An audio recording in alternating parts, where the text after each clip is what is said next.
Hello everyone, this is Nelson's TV of Denmark. Welcome back to our channel, and once again we are going back to... Konnichiwa. Konbanwa, guys. Yes, we are going to the land of the rising sun, Japan. And today we are going to make a reaction to this video. We are going to watch how to use trains in Japan. Oh, okay. I thought we were going to watch Fujiyama. It's very beautiful, you know, outside. Hmm? So, well, anyway, guys, let's get started.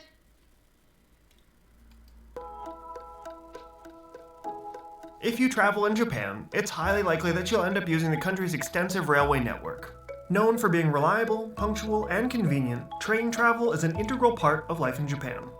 Despite being 61st globally in landmass and 11th in population size, Japan is #1 worldwide for the number of passengers carried by rail transport each year. Since the first railway opened in 1872 connecting Tokyo and Yokohama, train lines have stretched across all 4 of the main islands and now cover the entire country. Every major metropolitan area has an intricate grid of local lines. High-speed trains like the Shinkansen make long-distance travel convenient, and even most populated rural areas can be reached by rail. However, there are some aspects of train travel in Japan that can be confusing or intimidating, like buying the right tickets, finding the correct platform, practicing proper train etiquette, and others. And in this video, we're going to cover all these topics and more, so that by the end, you're fully up to speed about how to use trains in Japan. Buying and using train tickets. Of course, riding trains cost money. The base fare of any train ticket is generally determined by the distance traveled. There are 3 main ways to pay for this base fare ticket: prepaid IC cards, rail passes, and of course, good old paper tickets. Prepaid IC cards. The most convenient method is to use a prepaid IC card, which removes the need to buy tickets and allows you to travel more efficiently. Creating an IC card is an easy process that can be done in English at most ticket machines. To use an IC card, all you have to do is touch it to the sensors of the ticket gates at your start and end stations. And assuming there's enough money on the card, that's it. The system automatically calculates the fare and deducts it from the value of the card. If you don't have enough money left on the card to cover the trip, you can charge it at a nearby fare adjustment machine. It's also important to point out that although IC cards can be used at almost all train stations in major cities, IC coverage is not yet nationwide, so be careful when planning your trip that IC cards are accepted at both ends of the route. Rail passes. Okay. Next. Like, we have our we have also card in Denmark, but it covered both trains and bus. Yeah, so I think we should be careful like this using these cards, because you have to be aware that... In the order of convenience are rail passes. There are dozens of different rail passes which cover different regions of Japan and are offered by different companies. Some of these passes can be an amazing value, while others may not pay off as easy. It really depends on your trip. We should mention upfront that almost all the most useful passes can only be purchased and used by temporary visitors.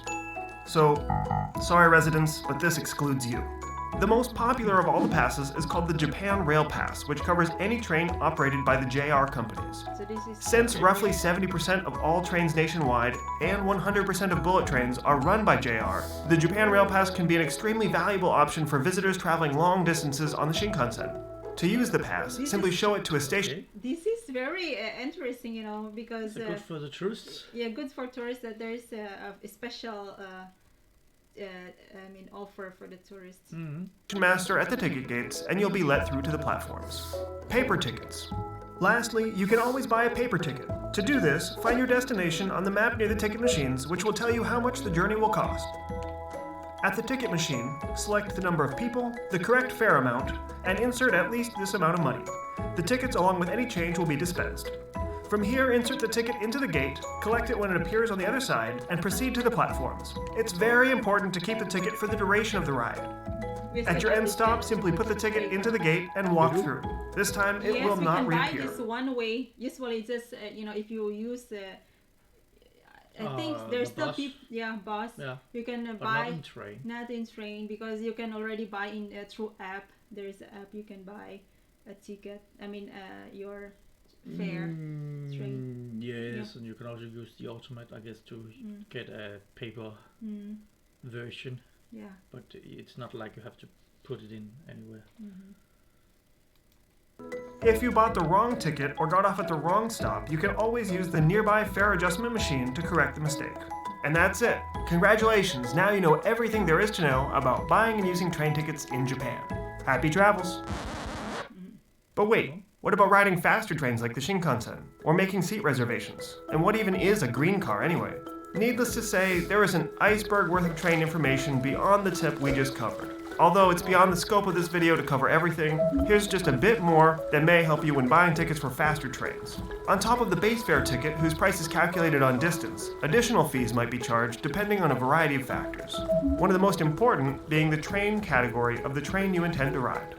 You see, trains are divided into multiple categories, which correspond to how quickly they'll get you to your destination.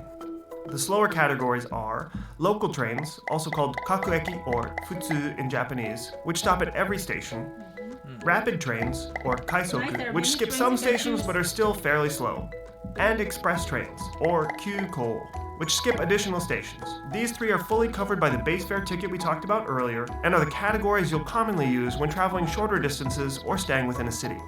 Above these are limited express trains, or tokkyu, which travel over longer distances and stop only at major stations. Many companies, like JR, require an additional fee to be paid for riding limited express trains. And finally, the fastest category is the Super Express, or Shinkansen, which always costs a supplemental fare.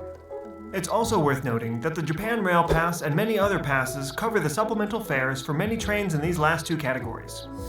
Other things which impact the cost are reserved versus unreserved seating.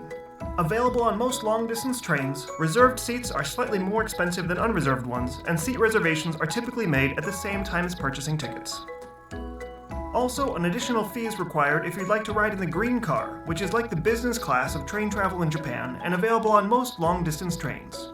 We've also made a separate video all about riding the Shinkansen specifically.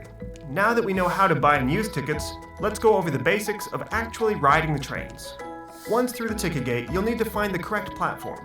At small countryside stations, there may only be one platform, but at larger stations, it can be confusing. Near the ticket gate, there are electronic signboards displaying which trains are departing from each track, their time of departure, and their category. Often, these displays rotate between Japanese and English. Also, if you don't know any Japanese, if you politely tell a station master the name of the station you want to reach, they can often direct you to the right platform. Once on the platform, there are a few things to keep in mind. Often, trains on either side of the platform will be running at the same time but going in opposite directions. You can tell which direction each side is heading by train line signs that have the end stop written on them. Keep in mind that only local trains stop at all stations, but rapid, express, and limited express skip stations. I'm scared that probably we may take the wrong train and then in the other end of Japan. Yeah. Beware of boarding a train that is going to skip your stop. Often, signage and maps on the platform can provide this information. When waiting to board the train, join one of the lines in front of where the train doors will open. If you are the first in line, you can tell where the doors will open based on markings near the yellow line. Very nice. As the train stops in front of you, move to the side so that alighting passengers have a clear path to exit, and then follow the line as it moves into the car. This is, As a word of caution, this is what we are lacking in Denmark because you just have to push, when your train is, you have to be fast to be in the train. And it's very nice that you have to fall in line to be in the train and first come out. I don't think we are the worst. No. If you're traveling during rush hours in a downtown metro area, be prepared that trains may be extremely crowded with people literally packed in and pressed against each other.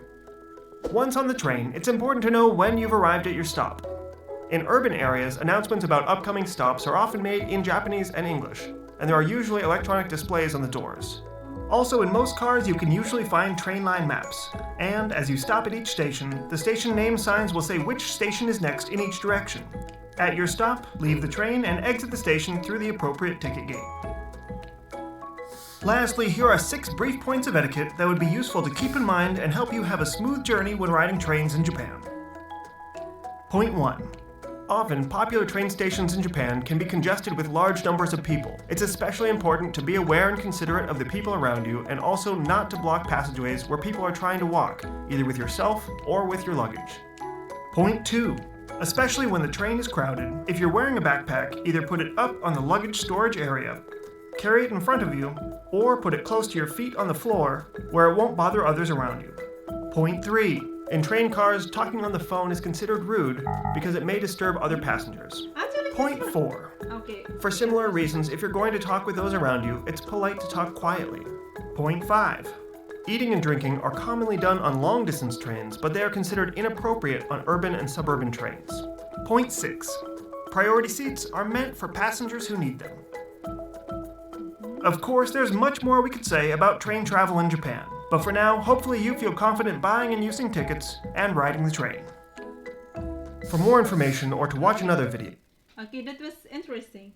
Yes. I get interested, this talking in the they have, because in Denmark we have the silent zone. Oh, yeah. So but in the people, that silent zone. Oh my God, you can just talk loud and yeah, this is sometimes irritating. Very interesting phone calls. yeah. Are able to And listen eating to. some, before I get the people eating, this kind of food that I don't like, the order. Someone eating in the train. Oh Yeah, I yeah, don't like- the smell. Yeah, the smell. I like with good old cheese or something like that. Yeah.